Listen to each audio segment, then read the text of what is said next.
Three, two, one.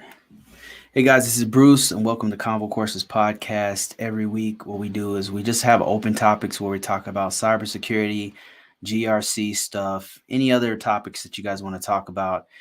Before I start, you guys should know I've got a bunch of discounts out there for on Convocourses.net. If you're interested in going deeper in this and investing in yourself, I've got a whole bunch of discounted stuff, free stuff, all kinds of stuff going on right now on Convocourses.net. Let's get right into this and talk about any topic you guys want to talk about. So this is this is live. This is really live. So anything you guys want to discuss, any questions you have, and a little bit about myself to kind of give you an idea of what kind of questions you can ask me. I'm a 20-year cybersecurity person. My main specialty is in governance, risk, and compliance, the GRC stuff, specifically NIST 800, but I'm also pretty well versed in ISO 27001, policy documentation for cybersecurity organizations, continuous monitoring, implementation of security controls, and a whole host of other things. So I'm in this industry, and if you're trying to get into this industry, any questions that you have about it, I can answer them for you, or I'll do my best to answer. I've got also access to a bunch of resources. So if you want, to know where to go or where to start or whatever like that, I can answer those questions. If you have specific NIST 800 questions, I can answer those as well. I've worked in the public and private sector. So if you have any questions about that, I can answer those. Questions about your resume, any kind of questions you have, this is the opportunity for you to ask me. I'm on right now on LinkedIn. I see your questions. If you have any questions on LinkedIn, ask me. If you have any questions, of course, on Facebook or YouTube, any questions whatsoever, ask me. If you have in TikTok as well, I'm on TikTok live right now. Any questions you have, I'll do my best to answer them. Okay, so first question is, what is the timeline for your new book? So my new book, thank you for that question. My new book is Risk Management Framework, Security Control Assessor, and it goes into a guidance on how to do assessment work. So this book is done. So what I'm going to do right now is I'm going to start launching this thing next week. So if you are on my newsletter, there's a good chance you're going to get a free copy of this book. So that you can review it, so you can give me a review. So if this is a great opportunity, like it's a great question, because this is right here is how you can get, like, there's a short window that if you happen to be on my newsletter, you happen to be reading the stuff I send out, you happen to be on the right call at the right time, I will send you out a free book. Now, if you already purchased my course on SCA that I've been developing for the last, 8 months or so, that book is going to go up live on that course. So if you happen to be there, you don't have to wait. You're going to get the book very soon. That book is done, and it's going to be launched very soon. And what I did was I took the NIST 853 controls and my own personal experience of having worked in the public and private sector doing assessments for years, and put my 2 cents into like what you need to focus on as an assessor, and like the mindset you go into on each one of the control families. Now, we don't cover every single control. There's over 1,000 of them, right? If you include all the enhancements and stuff, we keep it high level. We keep it to the family, and we break down the things you really need to know, and some of the questions that you should ask that are going to open up what's really going on with that particular system. And if you happen to be scanning something, or if you happen to have interview questions. So that's the kind of stuff that's going to go into it as a guide. It's tailored to where if you happen to be an expert and you just want a guide to go through, or if you happen to be a novice, like this is the first time you ever looked at this stuff, great opportunity. So if you're interested in this, you can go to convocourses.net. There's a little join button, join my newsletter. I'm going to be sending this book out for free so I can get reviews on Amazon. So that's the play right there. So this is a great opportunity to get some free stuff. Like, this is not going to be a free book. You're going to get it for free, but once I put it on Amazon, it's going to be expensive. So this is a great opportunity for you. All right. Thank you for that question, sir. Appreciate that. Okay. I got some questions coming in on TikTok. Thank you guys on TikTok. I really appreciate all the questions. How do you do an assessment with the NIST 853A? So NIST 853A is just one of the tools that you can use, but I mean, it's the main tool that you're going to use. How do you do an assessment? So essentially, the assessment process is broken down in a few steps. The first thing that you're going to do is gather as much information you can from the client or the customer. That might be the place you work for, because there's different kinds of assessments. There's third party assessments where you work in an assessor organization and you are going to another organization and conducting the assessments, which I've done before. And in that case, you need to gather all of the requirements of the assessment, right? So that's the first thing you need to do. Ask the who, what, when, where, and why of the assessment. You have to know that stuff. And if you're doing a self-assessment, it's pretty much the same. Self-assessment means you're a part of the organization. This is something ISOs do a lot. Like, this is GRC people will do a self-assessment on their system a lot of times before the third-party organization comes out, or just as a part of continuous monitoring. So if this is the case, you're still answering who, what, when, where, and why. Who controls the system? What is the boundary of the system? What systems are we going to include in our assessment? When are we going to conduct it? How many sites are we going to go to? Who, what, when, where, and why? And you would document all that stuff into what's called a SAP, or Security Assessment Plan. And that plan has different forms. Now, once you get the book, it'll lead you to a link of where you can download this stuff for free. And I have a couple different templates that you can have. And then I'll have like a paid one that's way more in depth and has actual sample stuff in there, stuff like that. But this stuff is going to be free if you're on my newsletter. Anyway, so you got to do the SAP that's going to include all the requirements of the organization that you're going to do the assessment on. The second step, once you have your script of who you're going to talk to, all that kind of stuff, points of contact, all that goes into your SAP. Once you have that, you're going to conduct the actual assessment. Now, conducting the assessment, you're going to do that with the three main things you're going to do is you're going to conduct interviews, you're going to do testing in the environment, and then you're also going to examine things like their documentation, their processes, and the procedures and things like that.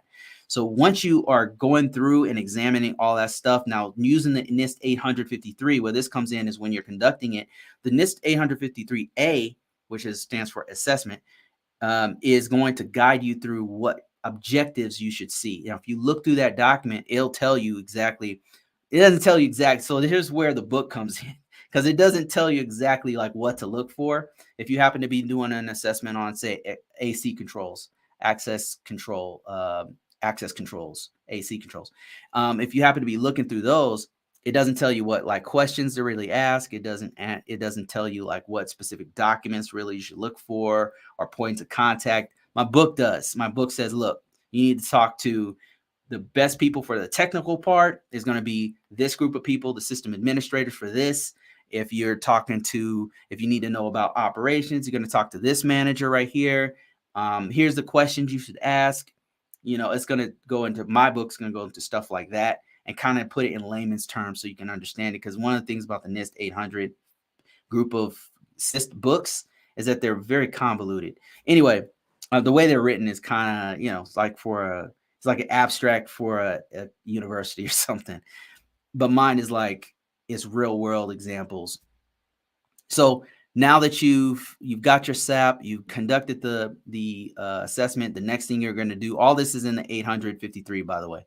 The next thing you're going to do is you're going to document the results of your assessment. Another thing that my book has is a link going to downloadables where you can have a template where you could document the stuff there. That document that you're going to put everything on as you're going through doing the interviews and all that stuff is called a SAR, or a Security Assessment Report. Some people call it a risk assessment report. It's just an assessment report. It's the results of the findings, and you'll put that in there. The last thing you do, which the NIST 853 does not talk about, but most organizations do expect, is a post assessment. That means after the assessment's done, you'll sit down with the organization and go through the highlights of what you found.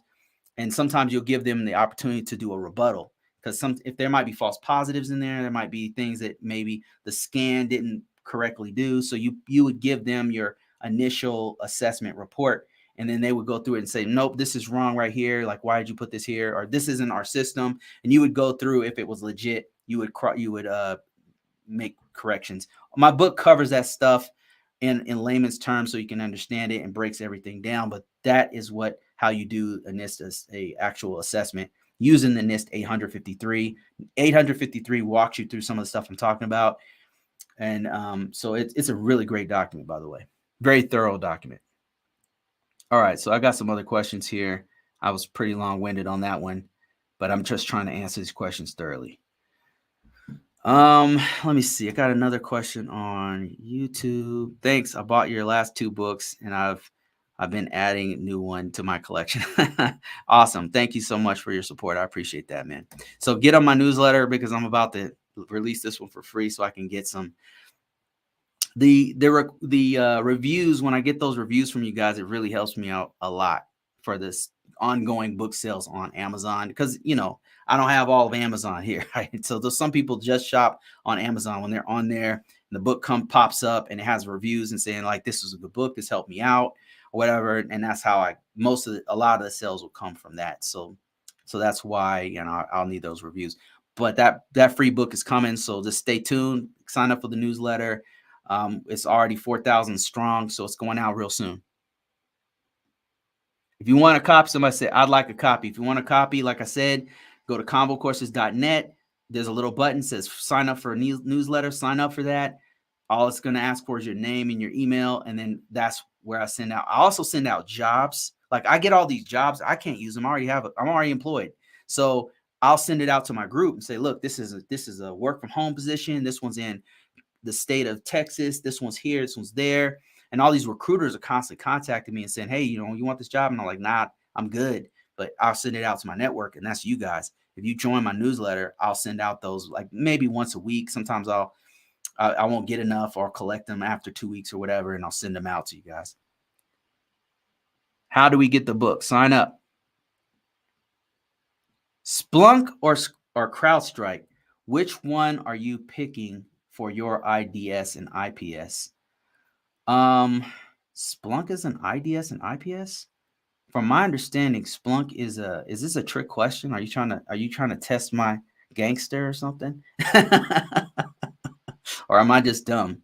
So Splunk, from my understanding, is a SIEM, is a security information event manager, and maybe it does do some IDS. It might do some IDS though. I suppose you could probably tune it to do IDS stuff, I imagine. Maybe. I don't know. I'm not a Splunk guy, so I don't know. I know with ArcSight, I was pretty deep on ArcSight, and we could do kind of like an IP. It wasn't considered an IPS IDS. I mean, it's just a SIEM, So Splunk, JP says Splunk is for audits and searches and data discovery. Yeah, exactly. Like, why it's not IPS IDS. And then CrowdStrike, I'm not familiar enough with. Actually, in the environment I'm working in, I'm using CrowdStrike for the first time, and it seems all right, but I'm not super deep on that one, so I wouldn't know. But it's Sea Turtle might know. CrowdStrike. Sea Turtle Mining said CrowdStrike, but it's an EPP or EDR for CrowdStrike. Yeah, I don't. Why would you call that an IPS IDS? Anyway, fair point. Right, last one, Splunk or Cisco. Okay, I see what you're doing. Okay, so Huck15 is saying, okay, Splunk, Cisco, or Firepower. To do what? Sea Turtle said, to do what? Just overall, which one is a better product? It depends on what you want it for. You know what I mean? Like, some of those products do several things. So you'd have to pick one. What you can do is go to Gartner and then choose like the top tier items. Like Gartner is good. If you don't know what that is, go to Google, type in Gartner, and you'll see this matrix, and it breaks down like which ones perform better, which ones are better for this or that market, which ones are the market leaders, which ones are more innovative, and it'll have like a breakdown of the ones that you want. But for specific things, like you can't just say Cisco. You have to say, okay, Cisco switch versus a Juniper switch or something like that. Cisco Firepower. Cisco Firepower is a firewall. Splunk is a log analytics. They don't compete in the same space. Yeah, that's what I'm saying. Like you can't just like, they're not the same thing. That's like saying Schwinn bikes or Huffy or firewalls. Like they're different things, you know what I mean? They're completely different. They're not the same thing. They do different things. Do you carry out any kind of boot camp programs? I do not do boot camps. I do not do those, but I do courses, and I got tons of free stuff. If you're interested, go to convocourses.net, link in bio, link in description.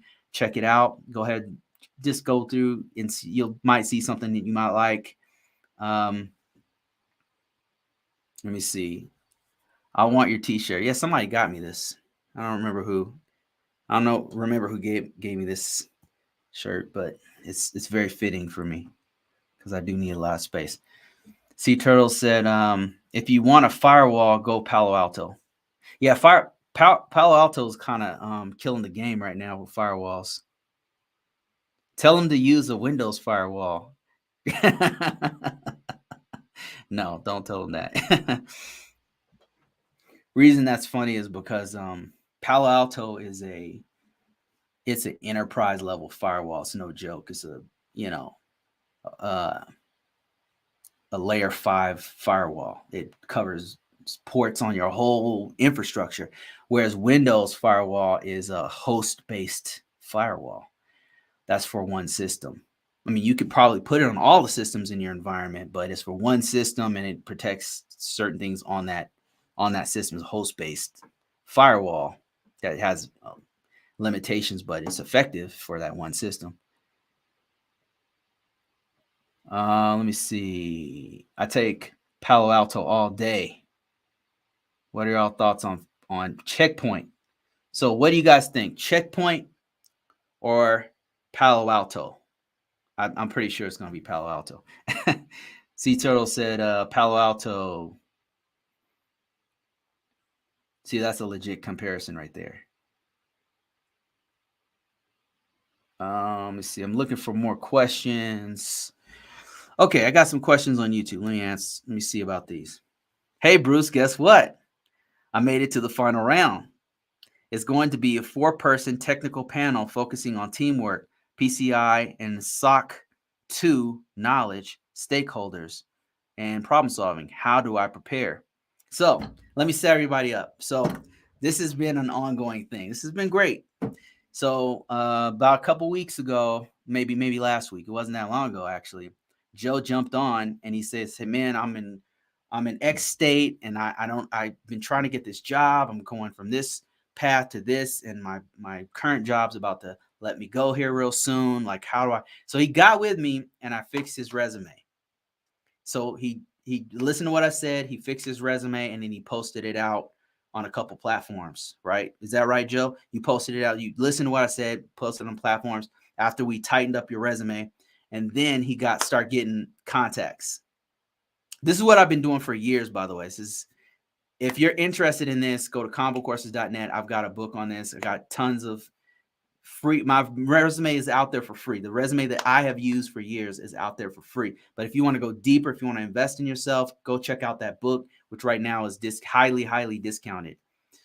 So yeah, Joe says, yes, sir, all true. Okay, so Joe put his resume that me and him, we tightened it up, right?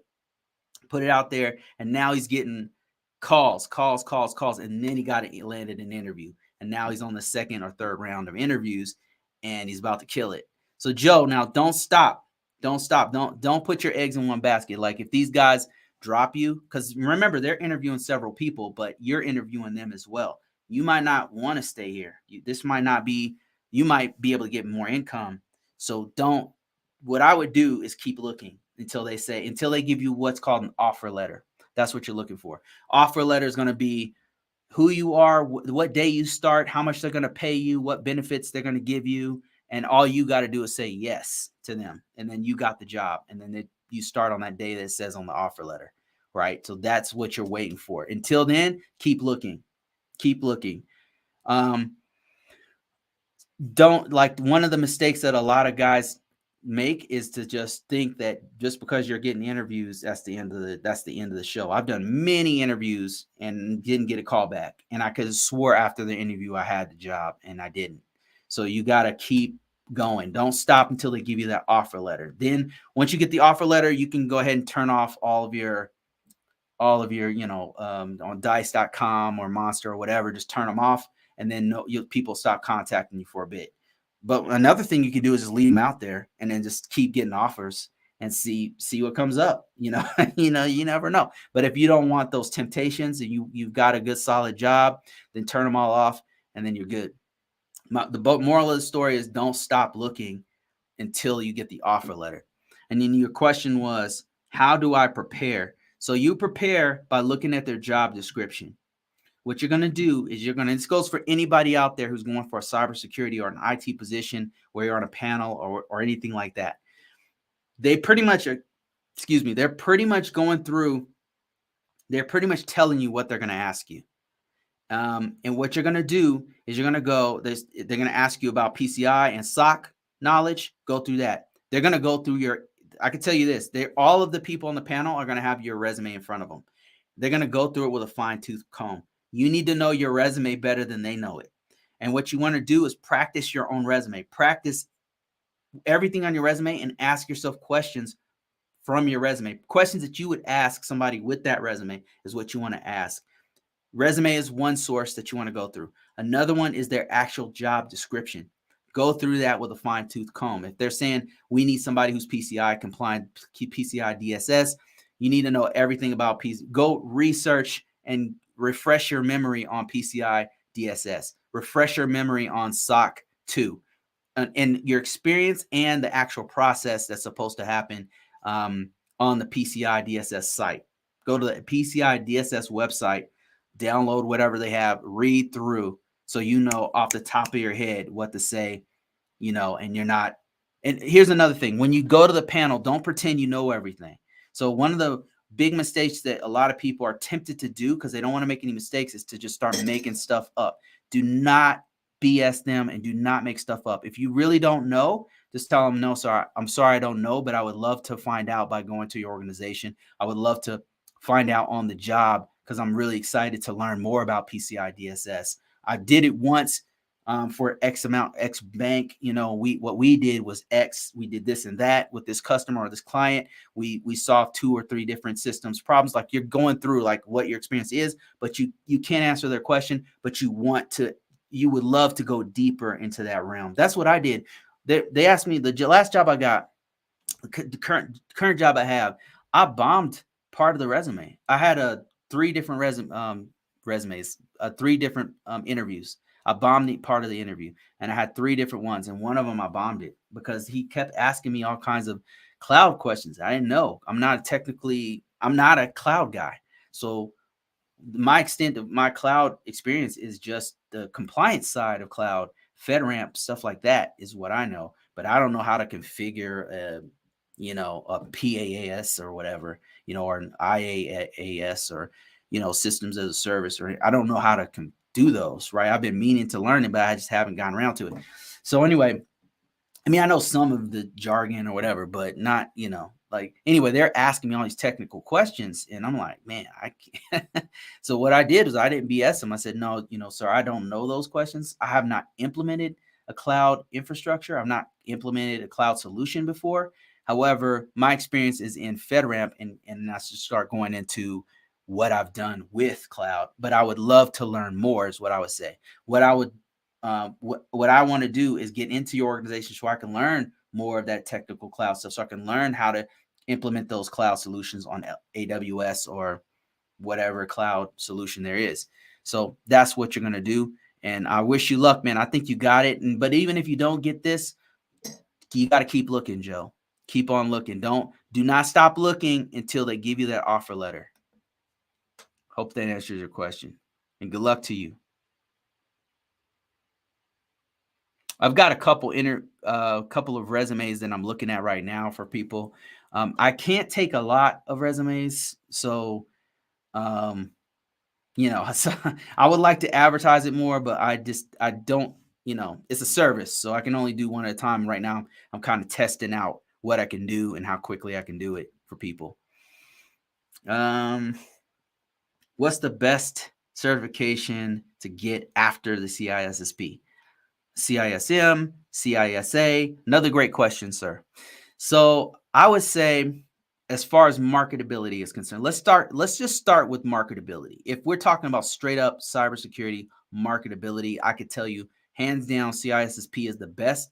But in the same realm, probably second tier stuff would be, you named a couple of them. CISA is a really good one. CISM is a good one, mostly for managers.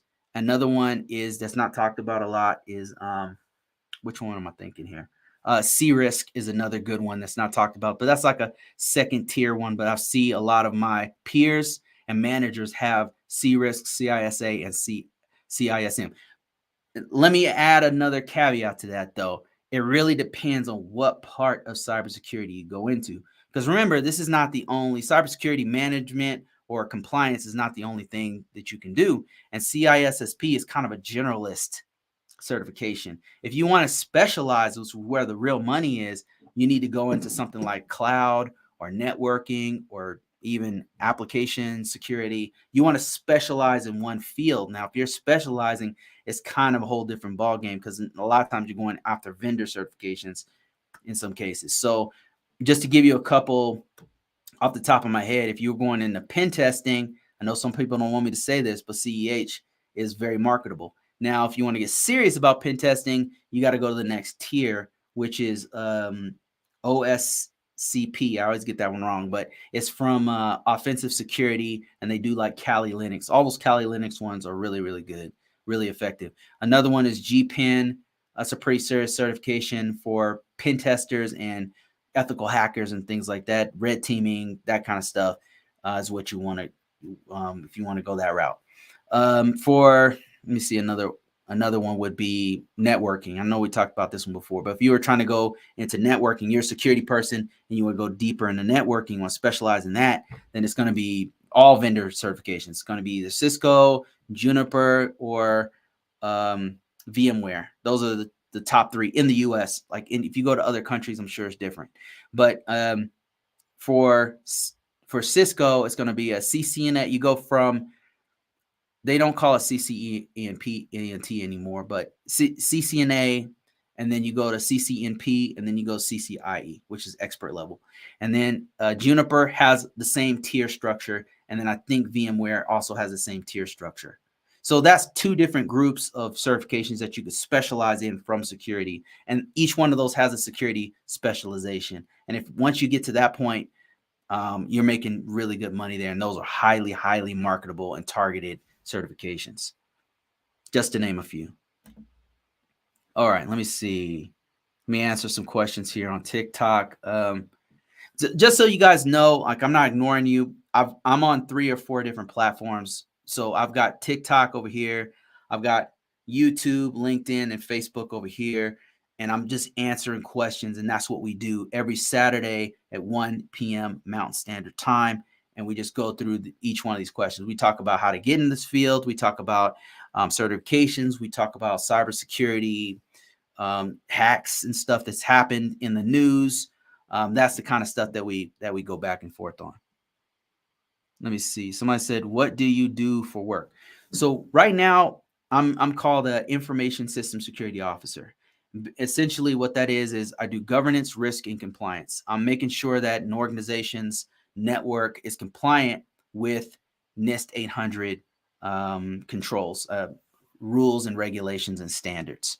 So think of it like this. If you want to understand like what I do, and if you try to get in this field, here's what you do. It's called security compliance. And there's many different types of security compliance. There's banking has its own security compliance. Hospitals have their own security compliance. It's something in the background that all of us use on a regular basis. Everybody's not hacking, right? At some point in your life, you're going to get hacked at some point. but everybody's not hacking. But I could tell you this: everybody is using the stuff that security compliance people are putting in place. Everybody's using it, and all of us need it for sure. So whenever you've gone to your bank, they have their own security compliance that they have to meet. If whenever you've gone to Walmart, they have their own security compliance that they have to meet to protect your credit card information. And federal government is protecting, man, soldiers, is protecting police departments. It's if you're going for state, it's protecting letter organizations. It's protecting your stuff. In some cases, if you go to if you have passports information, stuff like that, that's owned by the federal government. So those are the kinds of things that we're trying to protect on a regular basis. And I'm just in there saying, okay, what do we need to do to protect this information? So I have to know the NIST 800. There's a whole bunch of documents that I have to know, that's based off of a whole bunch of federal regulations. And if you were in financial sector, it'd be different. They have their own set of regulations and a whole set of documents that every organization is supposed to have. So that's what I do. But I do that for the federal government right now. Let me see other questions. I'm a freshman in college majoring in IT. Any tips for cybersecurity? Tips for, like getting a job, or tips for like skill set, or I'm going to assume it's both. Okay, so skill set. Let's start with skill set. What do you need to know in college before you get out? There's a few things. I would say you need to know command line interface on Windows systems, on Linux systems, and possibly Mac. You need to know it on a couple different platforms. It's just good to be able to, you don't have to know coding, but the command line interface is just the prompt that you get on the back end of the system if you're trying to fix it. Some people in cybersecurity don't know that, so you need to know that. I would know at least 2 different operating systems, like be able to build it from scratch, like be able to just go ahead and build it from. You don't have to know this stuff when you get into the field, but it's just really good if you know this basic stuff. And it's not like it's programming; it's literally walking you through the process. But there's certain things that are going to help you out. So if I would know at least Linux, one of these 3 or all of them. At least Red Hat, one variant of Linux, but preferably Red Hat, or CentOS is a good one. Ubuntu is another good one. Or Windows, you got to know it, and Mac, one of those 3. At least 2 of those 3 I would know. And Windows should be one of those 3.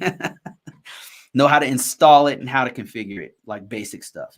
Another thing I would know is I would know basic hardware and software knowledge, just basic networking knowledge. I would know that.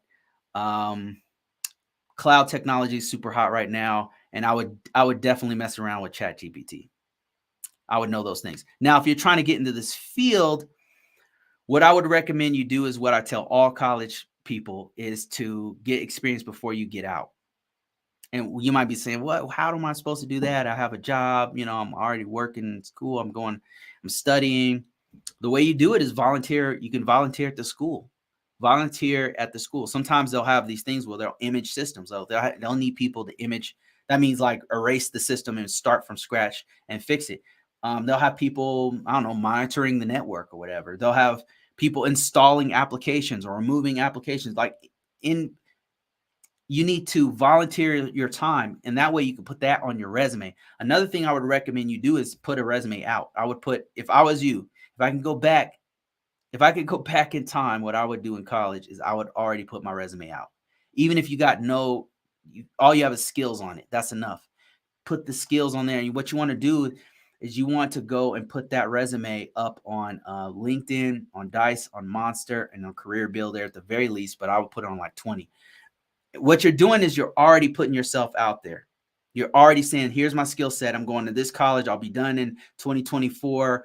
I'm working on the security CompTIA A+. You want to put that kind of stuff in there. And I'm in the Denver area, right? So that way you already have exposure in the market and you're already learning. You might even get picked up by an organization. And what'll happen is once you start putting yourself out there, the algorithm of these these job sites will start to match you up with jobs and with apprenticeships and with internships. That's why I would do it. So that's my advice to you as a college person. Hope that answers your question. Where should I start first with IT? So I get this question every week. I get this question every week. And so I've been getting it for years. And so what I tell people to do is number one, you've got everything you need right now to start learning. You've got a phone, you've got your computer at home, you've got a network. You can literally start learning IT right now. Hands on, invaluable hands on IT.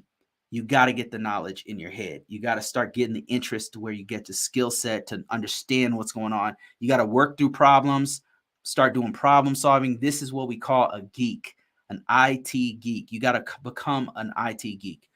The next thing you need to do, if you're ready to level up, if this is what you like to do, like this is going to weed out a lot of people. Go and start reading books on basic IT stuff, information technology. What I would recommend you do is something called the CompTIA A plus. And the common body of knowledge on there is really, really good for new people. If you're already a geek and you've already built your computer, you already are in IT, you don't need the CompTIA A plus. I don't think you need that. You probably need to go to the Security Plus. But if you're brand new to this, you should probably start there, right? It's going to tell you about terminology. It's going to tell you the difference between memory and storage, for example, because there's a difference. And those basic things is what you want to learn. And then once you learn that, now it's time to get yourself some experience. Experience like volunteering at your local communities around your area, volunteering at even in your job. Sometimes they'll allow you to do a lateral change. But the thing is, you have to know the knowledge first. And that's what I'm telling you. Use everything at your disposal. Use your actual phone. You can literally start messing around, hacking your phone, messing around with that. You can mess around with your own personal network. That's where you want to start, and then start to evolve by cracking open a book. Watch the videos too. Like you could actually just go to YouTube, watch basic IT videos. Look for people who are on the help desk who have experience with it and get their 2 cents on what's going on, because these guys are going to tell you what it's really like. You might not want to do this job. It's not for everybody. Now, another thing you can do is another tool or resource you can use, go to convocourses.net, link in description. I've got a free course that's called cybersecurity entry level. And all it is, I'm not teaching you actual cybersecurity. What I'm doing is I'm walking you through what you need to do in order to get deeper into cybersecurity. And I'm not starting you off by saying, okay, let's hack this system, let's hack this network. If you're serious about this, this is going to take a while. This is going to take a while. And I'm telling you the steps to take on a path so that you can get solid. You can get a job that's making 6 figures working from home. This is not going to happen overnight. Okay. This is not a get rich quick scheme, but I can tell you this. I've been doing this for years, and we're in another recession, right? This is my second huge recession. It's like a depression levels recession that we're facing, right? It's bad, but I'm good. Like I can literally quit the current job I have and go find another job within 30 days, within a week, if I'm willing to drive. So this is a really good career path, and it's not necessarily just cybersecurity. That's what you're going to find, is that it's a huge field. Information technology is gigantic, and it has so many different things for everybody. It's not even all technical, to be honest with you. So go ahead and check that thing out. Like, it's free right now. It's free. Go ahead and check it out. It's going to walk you through everything you need to know to the path you need to start taking. And at the very end of it, I talk about like what you do need to know, like the differences in like networking stuff, like basic networking stuff. I'll tell you about that, like what you need to know as you're going through your help desk job, what you need to know about ports, protocols, and services. Some of those types of things I'm telling you about in that free course. All right, let me see. I've got some questions here on YouTube. Somebody asked, Joe says, do you have a video explaining your project you did, including how you put your team together? How did you scope How do you perform the risk assessment? How do you implement controls, etc.? So the closest thing I have to what you're talking about, Joe, is in my course. Go ahead and check it out. But it is a paid course. It's very in depth. The closest thing I have to that is called the Risk Management Framework for Information System Security Officers Foundations, which breaks down like the whole process of risk management framework, start to finish, from a high level. And then the other one is for the government, by the way, GRC for the government. The other one is talking about like the actual control from a documentation space. That mostly that's what GRC people do. They're doing documentation, they're coordinating meetings, they're doing plan of action milestones. I break all of that stuff down. How you find out where the controls come from, all that kind of stuff I'm talking about. So that's another course. And then another one I'm working on right now that I've been developing for the last few months is a SCA course, which talks about risk assessments. Well, specifically security control assessments. And I'm breaking down like what it is, all the basics of what you need to know as a control assessor, if whether you're doing self assessments or you're a third party assessor. And it's in layman's terms, so people can just pick it up, even if they're not a high level, or if they're not a cybersecurity person, they can pick it up and just read through it and they'll have an understanding of what's going on. So those are the things I have. I don't know if this covers everything that you just asked for, but that's the closest thing I have to what you're asking. And if you're interested, if anybody's interested in that, go to convocourses.net, and that's where you'll find discounts, free stuff, downloadables. I've got sample stuff where you can say, well, I don't know if I want to spend money on this. Let me see. Get in there, you look at the intro, and like, man, this is really good, or nah, this is not quite what I wanted. But that's the kind of stuff I have. It's not so much hands-on. I get some people saying, oh, I want something hands-on where I can rip a system apart and start doing the stuff myself. It's not hands-on. What it's going to do, though, is going to give you practical knowledge to where by the end of it, you will understand what the hell's going on with it. Like, you will know why, you will know how we're doing it, you will know all the resources to go to. You'll have a real good picture of what's happening. So I hope that answers your questions. Let me see here. I've got some questions on TikTok. Let me see. Studying for my Security Plus right now. Congrats. That's a great certification. It's highly marketable. Are we speaking about risk management framework? A bit. Yes, we are. A bit. Let me see. Somebody said, do you need to know a lot about coding to get into cybersecurity? No, you don't. So cybersecurity is a very big field. It's a field that includes coding, but is not, you don't have to know coding to do it. I know because I've been doing this for 20 years and I haven't had a job where I had to code. Do I know some? I know a little. I mean, I've messed around with it, right? Now I don't call myself a coder. But do I have had most of the jobs that I've gotten into? No, all of the jobs have not said you must know C++, you must know JavaScripting, you must know whatever language, right? Perl, PHP. None of them said that was a requirement, and I've gotten six-figure jobs, and I do not know how to code. I'm living proof of it. Look at me. Look at this face. I'm living proof that you don't have to know how to code to make six figures, work from home, stuff like that. You do not know how to. What you do have to know in cybersecurity is basic information technology stuff. Everybody has to know that. Basic information technology. Now, there's some parts of our field that are aligned with cybersecurity that don't necessarily have to know IT. And one of them is project management. Project management is not cybersecurity. However, I've got to work with project managers all the time. And project managers are guiding us through this entire process. And those guys make six figures and they don't have to know IT.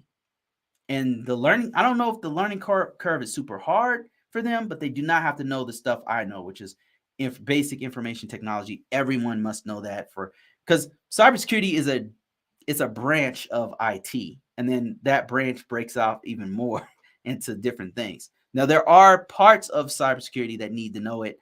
Some of those would be, I give you a super high speed, deep, real dope, super high level cybersecurity analyst. You probably need to know some code.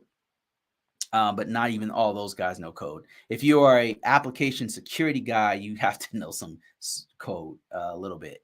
If you are a software engineer who is a security person, you definitely have to know some code. If you are the higher level of hacker you are, you have to know code. Like the higher level you are, the more. I will say this: if you do know code, you are you are up here, you're a wizard. Like you are way up here. If you know code, you are a badass on a whole different level in cybersecurity. I can tell you that. Those guys, a lot of times, we end up going to those guys and saying, "Hey, could you write a script to do this?" Because that is an incredible skill to know in this field. So do you have to know it? No, you can still make six figures not know. But if you do know it, you are on a pinnacle all your own. So it's worth knowing if you are in this field. Let me see. I'm gonna answer a couple more YouTube questions. Okay, Joe says, what I'm starting to realize is that if you know one compliance framework, you basically can learn and use all of them. Other than yes, they're 99%. They're 90% the same and 10% difference. I would say that that's not too far from the truth. So, having worked in the public and private sector, I've worked with NIST 800 family. That's my bread and butter. That's one I know the most off the top of my head. But then I've been called on to do ISO 27001, and I remember being kind of freaked out the first time somebody came to me and said, because I was a NIST 800 guy, and they said, "Hey, could you do this ISO 27001 stuff?" I'm like, I'm not. That's not my skill set, but I'll take a look.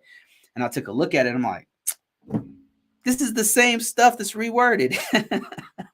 I mean, it's like the same stuff reworded, right? And you can like literally match them up, not all the controls, but you can match most of the main controls up. It doesn't, if you look at them one for one, it's not a one for one match. Like for example, AC-1, which is access control policy and procedure, doesn't match directly with ISO 27001's, but they ISO 27001 does have something about policy and procedures for access controls. It's just called something different. And then they might have it broken into 3 different controls, whereas NIST has it, for example, in one control or something. But it does match, but it's not a direct one for one match. That being said, I've also done PCI compliance, same thing. I've done SOC 2, same thing. And everyone I've come across, like you said, Joe, a lot. If you know one, you kind of know them all. And then the thing is, if you've done one, especially if you've done one very thoroughly, whether it's 27001 or PCI compliance, and you've done it like really deeply, if you pick up a book on NIST 800, you'll understand it. You'll be like, oh, yeah, I got it. Yeah, this is that. You start mapping on your own. So yeah, if you know one, you can say, I'm familiar with 27001. I'm familiar because you read through it and you're like, got it. They do the same assessments. Like it's similar. The tactics of assessors is similar. Like they're going to do interviews, they're going to do examinations, and they're going to do testing. They're going to do physical controls. Like all that stuff does apply across the board. So it's very similar. If you know one, you are very familiar with the rest of them, like up to 85 to 90%. Let's see. Okay, another question here. I'm currently in a SOC position. In your opinion, is it wise to chase the money if you're not paid well, or chase the experience to get a grounded resume before moving on with the economy too? Okay, this is a really good question. I like this one. So now you're talking about tactics, and I've been in this situation before. I would say it like this, and thank you for that question. I would say it like this: if you have a family, you have kids, and you got people relying on you for healthcare benefits and stuff like that, you got to be a little bit you got to play a longer game. You got to play a longer game. So if you have kids, if you have people relying on you, if have to have medical, I would say wait it out, especially in this economy. I would say just wait, collect your experience. Don't quit your job before you leave. What you could do is be strategic about it. Take your resume and post it while you're working quietly. Post your resume. Post it on Dice, on Monster. If you know everybody's on LinkedIn, they're gonna see you posting your I would still say post it. Post it anyway, right? It's LinkedIn. Like everybody has their stuff out there anyway. Post it on LinkedIn, right? Put it everywhere. The difference is this. Here's the difference from what I'm saying from what other people might tell you. Post it on 10 different sites and you'll get results. You don't want just any results if you have a family and you're taking care of people. You want the best results. You already have a job. Your job's already making 80. And if you're trying to make a move you got to make 90 at least, right? You got to make 95. You got nothing to lose at this point because you already making 80. You got to play a longer game though. So you got to wait it out. Like you can do your interviews, take on your lunch break or something. I don't know. You know what I'm saying? Like you got to get aggressive with it, but you be quiet about it and then put your resume out there, do your your interviews but only take the deal if it's solid, rock solid. It's got to be it's got to be an offer you cannot refuse if you have a family. Now, on the other hand, if you don't have a family, let's say it's just you're making 75, you don't have kids, you don't have you don't have anybody relying on your benefits or whatever, go for it. Like put some money aside real quick and just start aggressively looking for another job and then bounce when you can. You can play a little bit more footloose with what you're doing. But if you have people who are relying on you, you got to play the long game. Is it better, to answer your question more directly, to look for experience rather than the money? Well, here's the thing. You don't have to have one or the other. Because sometimes a job will pay. I've been at jobs that pay way more and I got way more experience at that other job. So it's not an either or thing, if I would say if you're on the lower tier though, however, if you're on the lower tier, if you just got into IT, doesn't sound like you're just in IT because you're in a SOC role. But this is you, if you just got into IT and you've only got 6 months in and you're still learning the ropes, I would probably stay before I jump ship. I would probably stay for about a year. But if you already got 2-3 years in and you've got all this experience, you need to put that on your resume and you need to level up. Do what I said. Like put your resume out there quietly, do some interviews, take the highest bidder that has a great, it sounds good. Like they're saying that we're going to teach you this. You're going to learn Qualys where you didn't think, man, Qualys, I always wanted to learn Qualys or whatever the tool is. Then you can possibly make that move. I hope that answered your question. This is what I would do. I'm just speaking from my own experience. Like this is stuff that actually happened to me. So hope that helps, sir. And actually some people are jumping in there. Somebody said, honestly, look for a job that gives you both. Joe, my man, speaking the truth. Pay better and experience. If you're not learning anything after 1 or 2 years and the pay is low, start interviewing. My man said exactly what I just said to do. My man knows what's up. My man knows what's up. Once I land a position, I plan to always interview 6 to 12 months to see what my market value is and stay ahead of the corporate world. These days in this market, unfortunately, this is the move that I've done. I don't normally do interviews. I mean, it's too exhausting for me. But what I'll do is keep my resume out there and I'll keep getting offers. And if it's good enough, sometimes I'll entertain it. I'll just be like, how much is it? What do I do with this job? I'll talk to the screener for a bit. But it has to be really, really good for me to make a move because I'm already kind of in place, especially after I've learned after 6-7 months of this job. I know I'm going to have to go to this other place and learn all this new stuff. Because everybody's process is different. and you got to learn to adapt. There's always like one freaking asshole that you got to learn to adapt to, this one asshole that everybody's revolving around. Like everybody's tiptoeing around this one asshole or whatever. Sorry to be so crass, but that's the truth. It's like I hate dealing with those people. Most people are cool, but there's always like one or two people that you got to be oh my God. It's so exhausting dealing with that one or two people that makes life so much harder for everyone. Okay, let me see. Let me see. What cyber jobs give you a clearance? So I've answered this question on my site before, and what I would say is there's a keyword you want to look for. And man, I'm freaking getting old. I can't remember the keyword. Let me see if I can remember it real quick. All right, so it's oh Lord, please, what is the answer to this one? I just did this like a couple days ago, man, and I figured it out on a live. And it's a what is the word? It's a certain keyword that you're looking for that you will find these jobs. And I found a bunch of them by this one keyword that I'm about to tell you. Let me give me a minute to jog my memory. I'm on Indeed.com. The keyword is it's eligible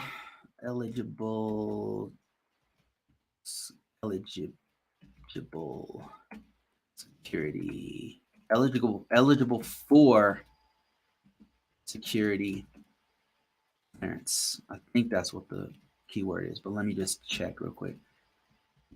It's a specific keyword. If you type it in, you'll find a bunch of jobs that people are looking for you.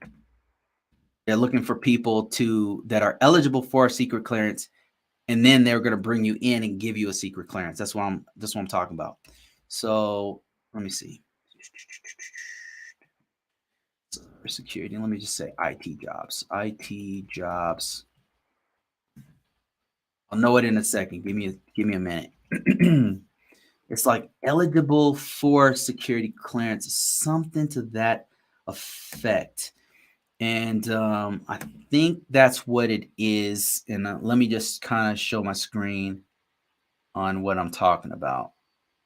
If you type this in, here I am on Google Jobs. If you want to look for on Google Jobs, you just go. This is not for jobs for Google. It's just Google they got this thing where if you type any job, if you have to type in anything jobs, it's going to come up with this right here that you're seeing here.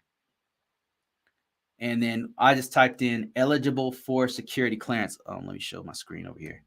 Eligible for security clearance. And what you'll see is a bunch of jobs where people where the job description is, hey, you can do this job, but you have to be eligible for a secret clearance. But what you're going to find, though, is a lot of jobs like this that say you have to have a current active clearance or something like that. You want to go past those ones. That's not you. They're not looking for you.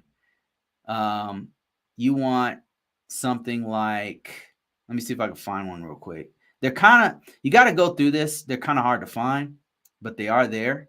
They're not hard to find, but it's just going to take you some looking. So let me see. It'll say eligible for, okay, here's one right here. Okay, see this is the wording right here. U.S. citizen requires, U.S. citizenship is required as U.S. citizens are eligible for a security clearance. Okay, this means that they will, this job right here will get you a clearance. That means they'll get you a clearance. So that's the keyword that you're looking for. And you can do this on LinkedIn, on Dice, on whatever.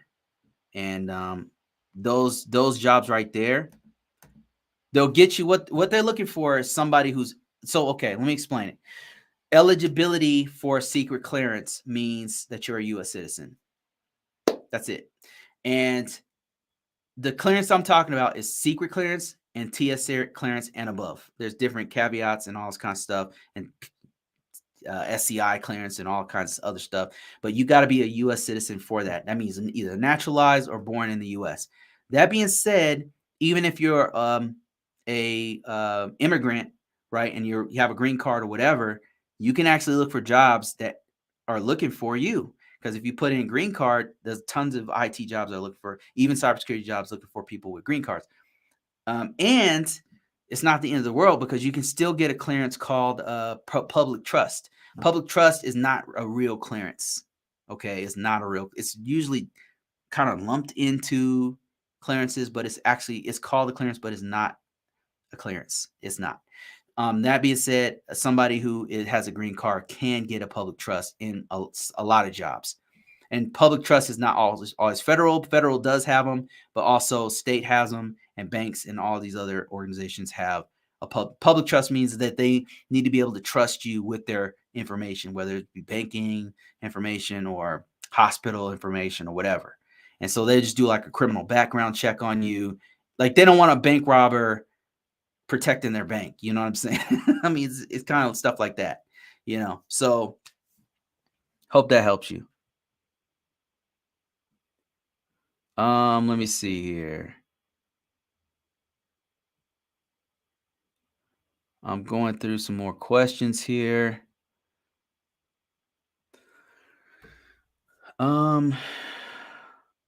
What's a good entry level position for security, please? Entry level for security. The best, if you're really looking for entry level, you want to stick with information technology and information.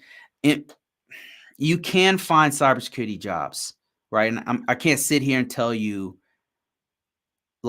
there's so many different job roles that are in cybersecurity and information technology that each organization can call it what the job title, whatever they want.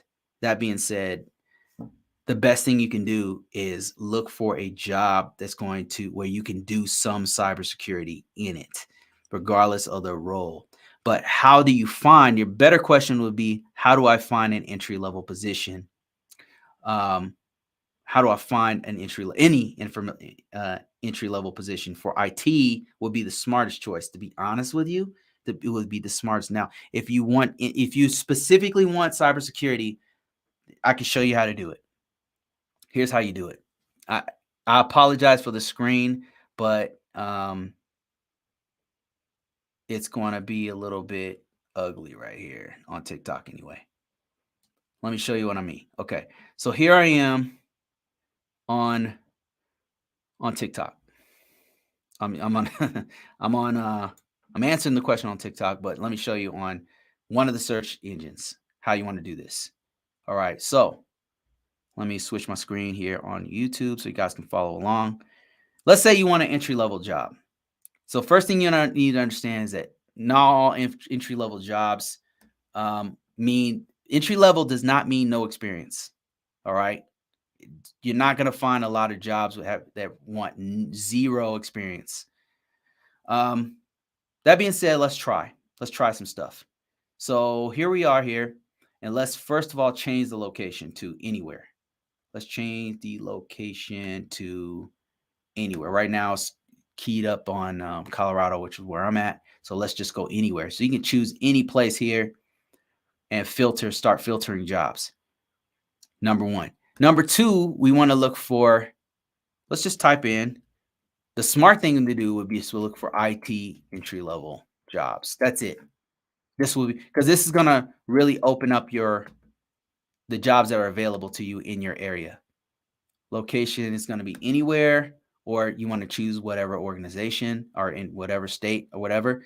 And then what you're going to want to do, another thing that's important to do is date posted. We don't want anything older than 1 month, because those are probably gone. If it's older than a month, it's probably already gone. All right, so now we've got a bunch of entry-level jobs. See all these? I don't know if you can see this, but these are all entry-level jobs, IT jobs. This is why I say go for the smart thing to do if you're entry-level is look for any IT job. Many of these IT jobs have cybersecurity in there, so you can actually gain the experience in these entry-level jobs. Does that make sense so far? Now, Now we have this. You want to look for, let's see if we can find, let's see, requirements. No experience. Let's say you have no degree, no experience. You can just sort by no experience. And you see that this went way, way down. The search results went way, way down. Now this is all searching. Okay, this is searching everywhere. But yeah, so these are all jobs that require no experience in IT. Some of them are false positives, like there's HVAC systems and there's marketing and all kinds of crap in here. But you got to go through these and look for these kind of jobs. Now let's do what you said. Let's look for cybersecurity jobs, and you'll see that there's much less cybersecurity entry level jobs. So what we're gonna do is we're gonna type in entry level cybersecurity entry level. They do exist. I'm just saying there's a lot less. They do exist, but there's a lot less. Okay, so let's also switch it to location. It keeps switching to my location anywhere. So now it's all over the place. So you can see, oh man, what is going on with this site? It's it's acting up crazy.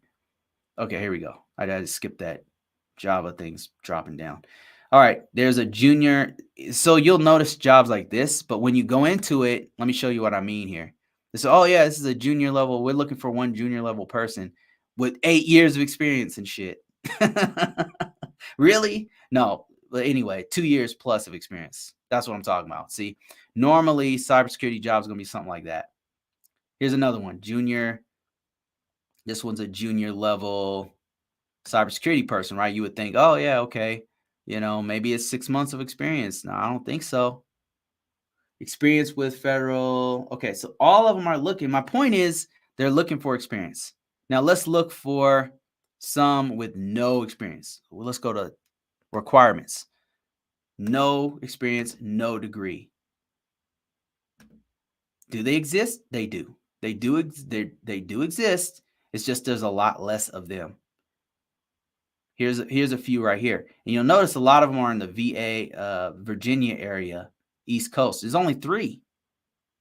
I just searched the entire United States. This is why I say the smarter choice is just to go with IT and then do cybersecurity in IT and then put that on your resume. Let's see. This is from Deloitte. So these guys, Deloitte's no joke. This one's 2 days ago too.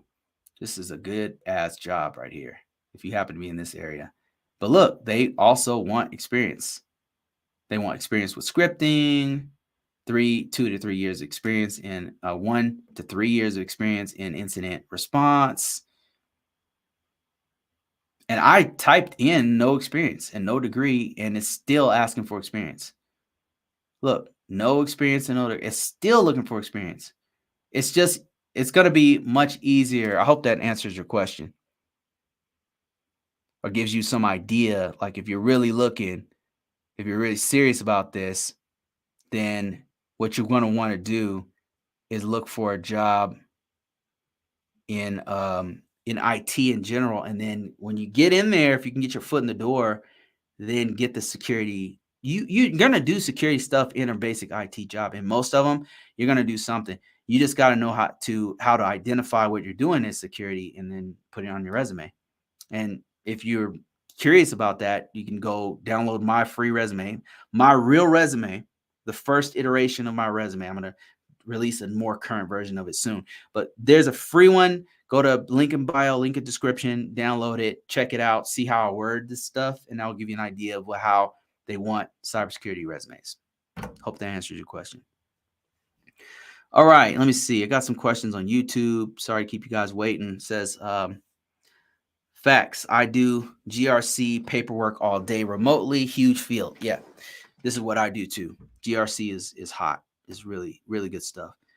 Joe says, should I use my job experience for my examples and do a exercise with the panel to show my skills and teamwork at the end of the interview so I can stand out?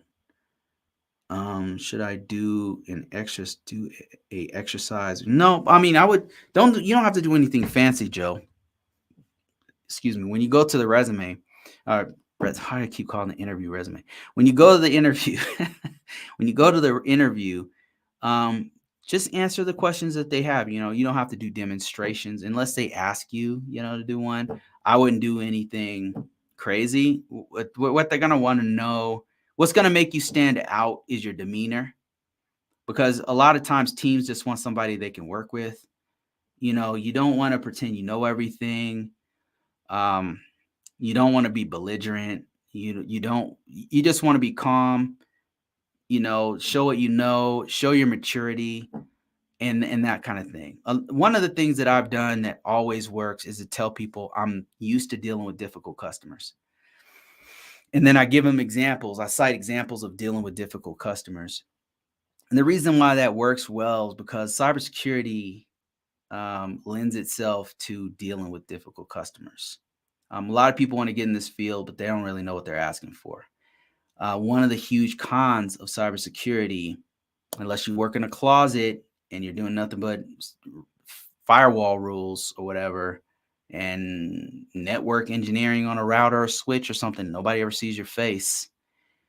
You're a freaking vampire in a closet, you know.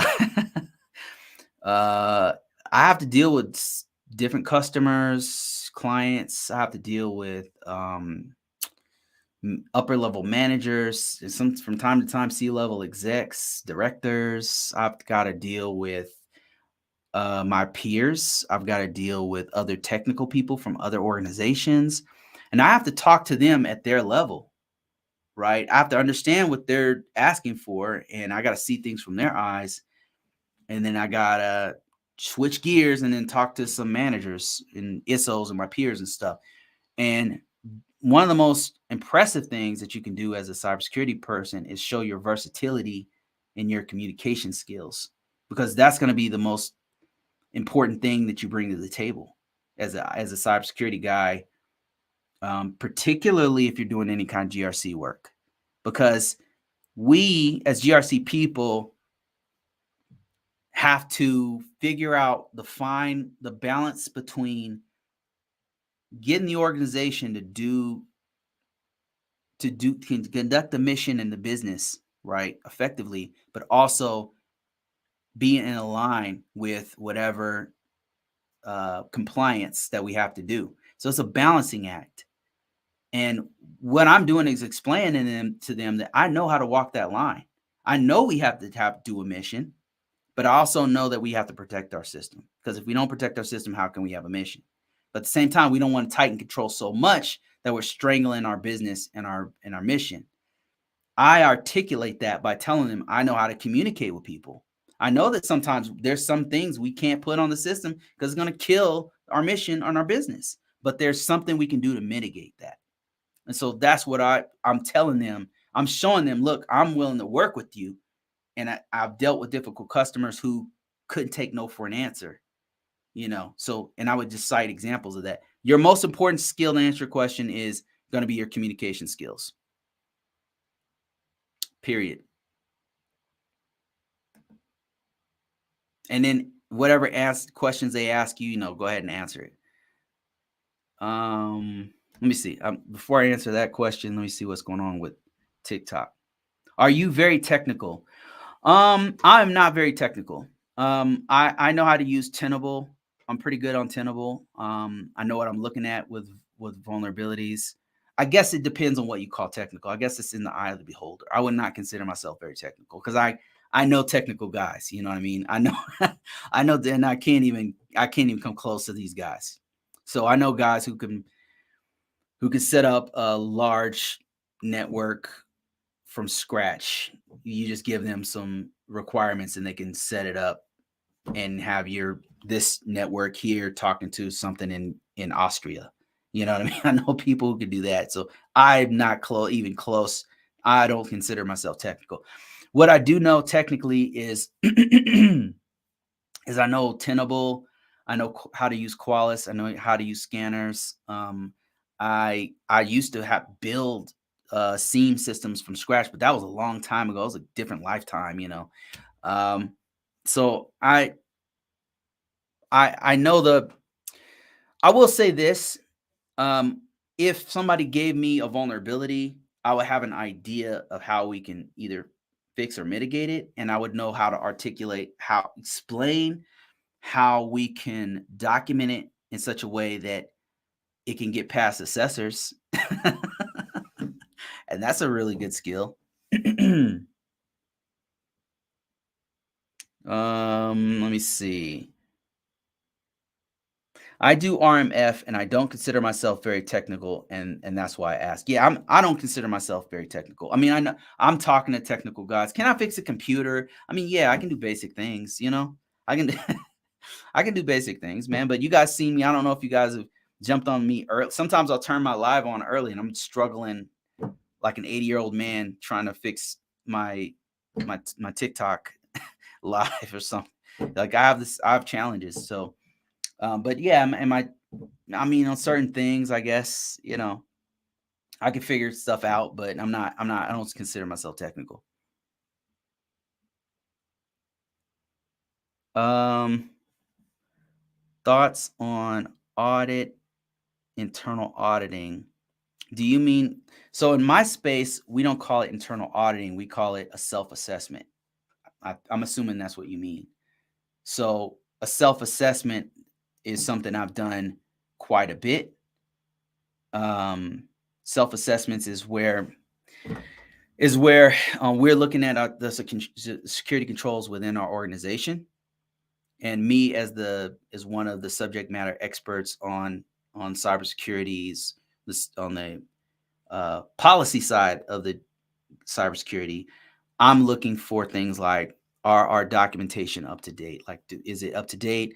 Um, did we update our security control implementation statements? Did we are we looking at our logs on a regular basis? Are we, like, what are we doing in our organization? That's I'm looking at all those things. I'm looking at also scans and stuff. Like, we do an internal scan and then look at this stuff and say, okay, why do we have this critical here? What's going on with this? How can we fix it? Do we have to document this? So my thoughts on it is it's an essential part of an organization. And a lot of times, if an organization is not doing an internal audit, also known as a self assessment, you're basically running blind as an organization. Let me see. After completing the GRC training, do you think I will be able to go and apply for positions? No. No, and no. And the reason why I say that, I mean, if that's all you have, if you just take a GRC course training, any, and that's all you have, and you don't have no experience, you don't have an IT background, you don't know IT stuff. I'm assuming you know nothing. You're a blank slate, and all you did was take a GRC course, and then you're gonna apply for a job. Not It's not gonna be likely. It's highly improbable. I should say, not impossible, highly improbable.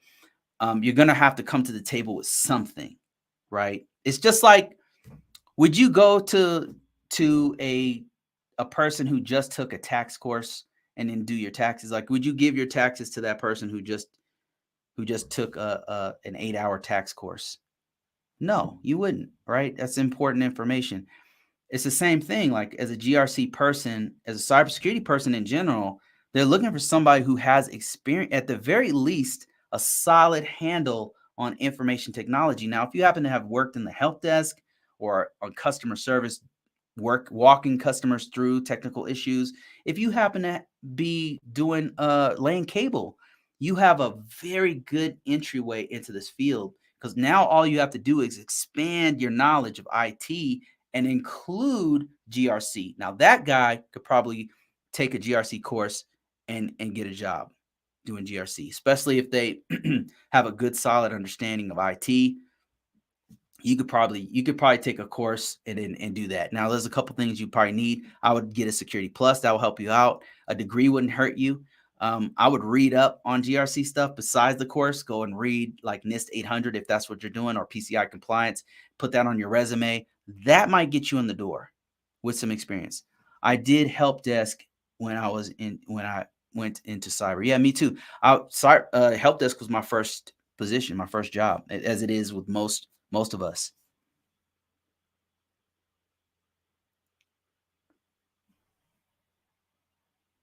Do you have to deal with public speaking? At my level, I'm often leading the meetings. Like whenever we have meetings with our organization, I'm probably 50% of the time or less, I'm actually leading the meetings. And you say public speaking, but I mean I'll typically be speaking to anywhere from 2 to 10 people in a meeting. It gets a little nerve-wracking if it's like a director or something like that, because there's a very high standard that's required when you're talking to a director or C-level exec or something like that. And that's where it gets a little nerve-wracking.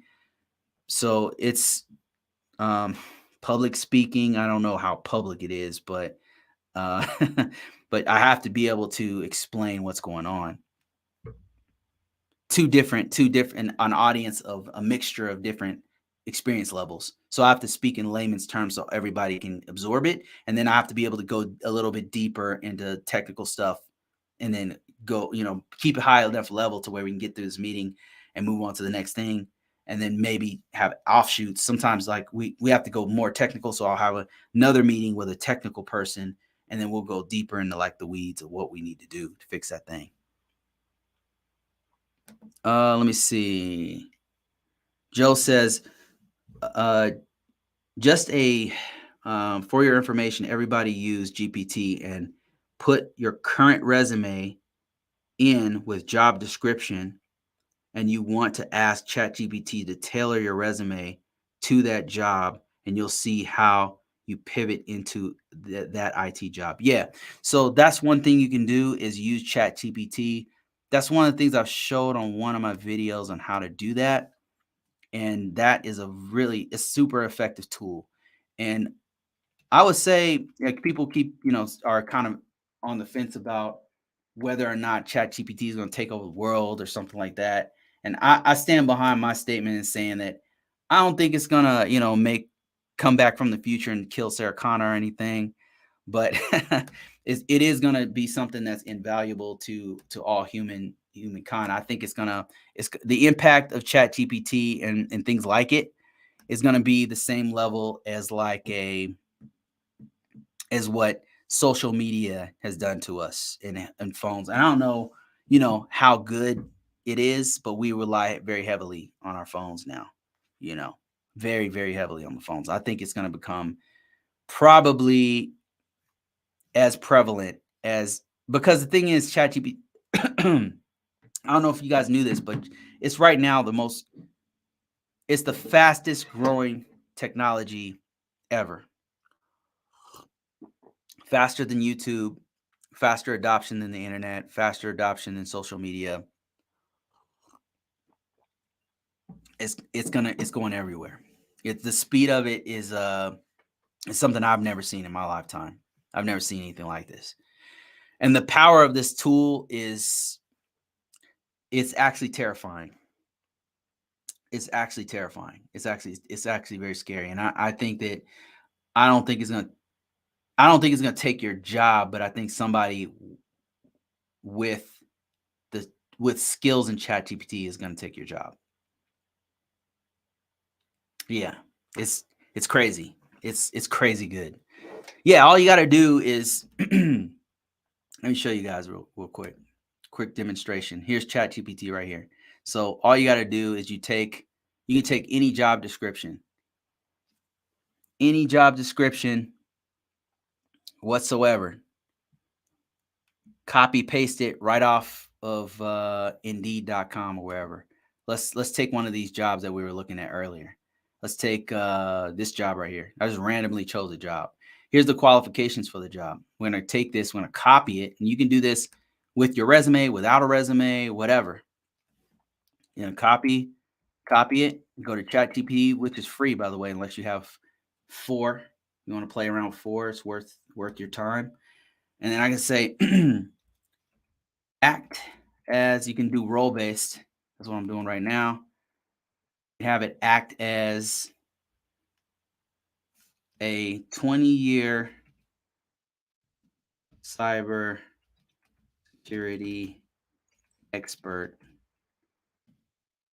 and create a resume based on the following. On the following. And then I'm going to paste this stuff and watch this. I'm going to make an ATS style resume that's going to have all the objectives and everything from the qualifications that I put in instantly. You got to read through it because a lot of times what will happen with ChatGPT is it'll put like BS in there.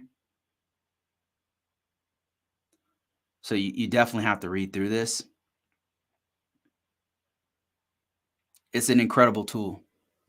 Absolutely terrifying. It will take some jobs, some gigs, some things will be gone. That being said, if you guys are interested, I have a resume writing service that I can give you. It's me with 20 years of experience. I know exactly what to put on your resume. And then what I do is I use this tool to help me to fine tune your resume. You take that resume, you post it where I tell you to put it, you will get contacted. I'm working on this with a couple people right now. I don't have a lot of space for it right now, to be honest with you. I'm still working the kinks out on my own personal service, but yeah, great tool. Absolutely terrifying. I don't know what's going to happen to humanity, but it's going to be some good and some bad and some ugly, I imagine, just like with everything. Joe says, also, majority of entry-level positions will be on-site. Great point, Joe. It's very rare that you get a remote position. That's correct. That's correct. There are some remote positions, I would say, that are IT aligned, like there's data entry level jobs. I don't know how much they pay, but there's some data entry level jobs that I don't know if they're really IT. I guess it kind of depends. What kind of jobs do you think it'll take away? What kind of jobs do I think it'll take away? Well, I could tell you a couple jobs I know for sure is taken away. I used to hire people to do thumbnails, but now I'm like, damn, I could just use Midjourney and create thumbnails for my like courses and stuff. And that takes me a couple minutes to do. So I would normally pay a dude 20 bucks or whatever, 40 whatever dollars to do it, or do a whole bunch of them for me. And then, but now it's like, dude, I can do this myself and it'll be like how I want it. So it'll take a lot of the freelancer jobs away. But that being said, sometimes, like right now, I need people to help me with my book, and I can't find it. Like, I don't trust ChatGPT to do like an edit for my book, so I still hire people for that. Now they'll use a tool, like they'll use a Grammarly, which has some sort of AI in it, I'm sure. But I don't have time to do that myself, so I'll still hire people in fact, I tell them, hey, use Grammarly. Like, please use Grammarly. And then I'll have writers, like if I have a need for a person to write stuff for me, I don't care if they use ChatGPT. I don't have time to write. I'm already writing some stuff. I'm like, look, write this for me. I don't care if you use ChatGPT, but here's my specifications, right? I don't want you might have to rephrase some stuff because I don't want to get dinged by Amazon or whoever else, wherever I'm posting it. So I'm going to choose people who use AI because they're going to go faster. It's going to be more efficient. And so I know that that's already being changed. Another place that it's going to, I don't believe like it will replace cybersecurity people or IT people just yet, because you'd have to change the whole infrastructure for that. But I do believe what'll happen is it'll give us tools that are better to where the organizations don't have to hire a bunch of people because they can just use ChatGPT or something like it and do more work with less. That might happen because we're already working like with 15 different hats on. So it would be great to get a tool that helps us to be more efficient. What is the best way to get into cybersecurity? I have a degree in teaching. I get this question often, especially from the healthcare industry and the teaching field, and sometimes from the financial field. The best way to get into cybersecurity is to focus on information technology first. The reason why I say that is because cybersecurity is an offshoot of information technology. So the first thing you want to do is learn the ropes of information technology. If you're interested in knowing exactly, I'm about to break down this I'm going to summarize this for you. So you don't have to do this. But if you go to link in description, link in bio, it'll take you to a site where you'll have a free course. There's a free course where it says it's called Cybersecurity Entry Level, absolutely free. And basically, I'm walking you through step by step the mindset you have to have at each level in order to get your resume and get yourself on the path of cybersecurity. That being said, here's what you do.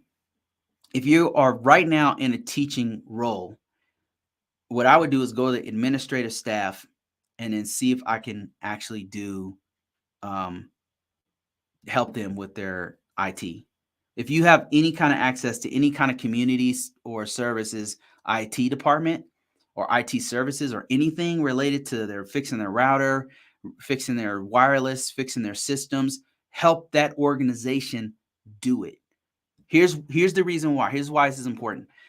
Let's say it's a church. Like let's say at your church they have a wireless and it sucks, and you go in there and you say, "Look, Bishop or whatever it is, I don't know.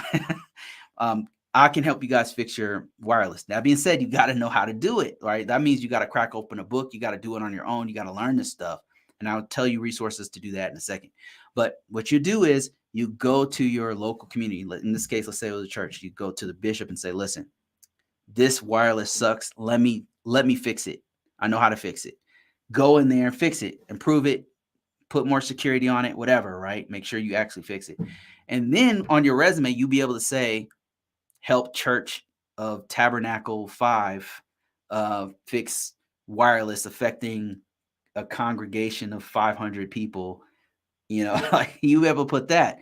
Improved security by adding WPA2, changed from WEP. You could put stuff like that on your resume and you'd be legit because that's what you did. And then if you're at your school, like let's say you're a teacher, you're a substitute for 8 months or whatever, on your off time, be like, "Can I help the staff? I'm trying to improve my technical skills. I want to help this for free. Do it for free." Say, "I want to help the staff to fix you guys have any IT stuff that you guys want to fix?" And they might say, "Hey, sure." Like you can ask Jed. He's the groundskeeper. He also does our network. He might need some help. Go ask him. Go ask that dude, shadow that guy. And he might say, "Yeah, I need some help. We got these 15 systems that we need to re-image. You can help me." And then stay with them and do that. And then you can put that on your resume as information technology experience. The reason why this is important is because experience is king. A lot of people focus on certifications or on degrees or whatever, but experience trumps all that. It's better than all that stuff. So you need to get as much as possible. I'm not to say that a degree is not good. That's good. Not to say that certifications are good.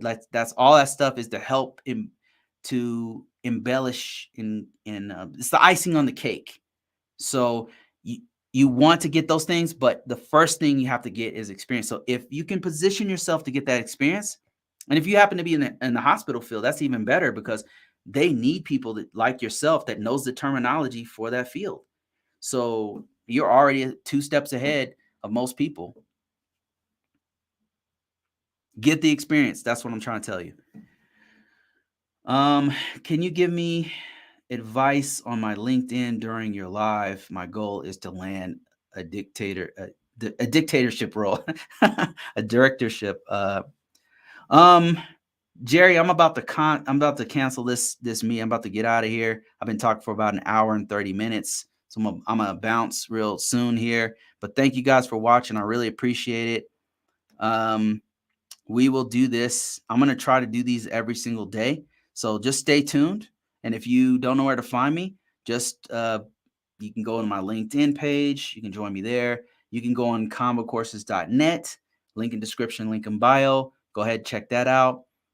Join me there. There's a newsletter. I'm going to be having a free book coming out really soon, so don't miss that. That book is not going to be cheap once it does come out.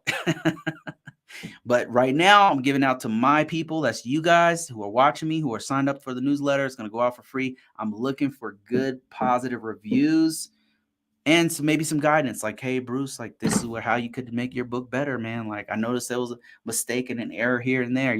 Put that stuff and tell me about that stuff in an email. But also, I want positive reviews from this free book that I'm giving out. The only way to get it is to actually sign up for my newsletter. Yes, newsletter. It's in convocourses.net. You'll see it right on top.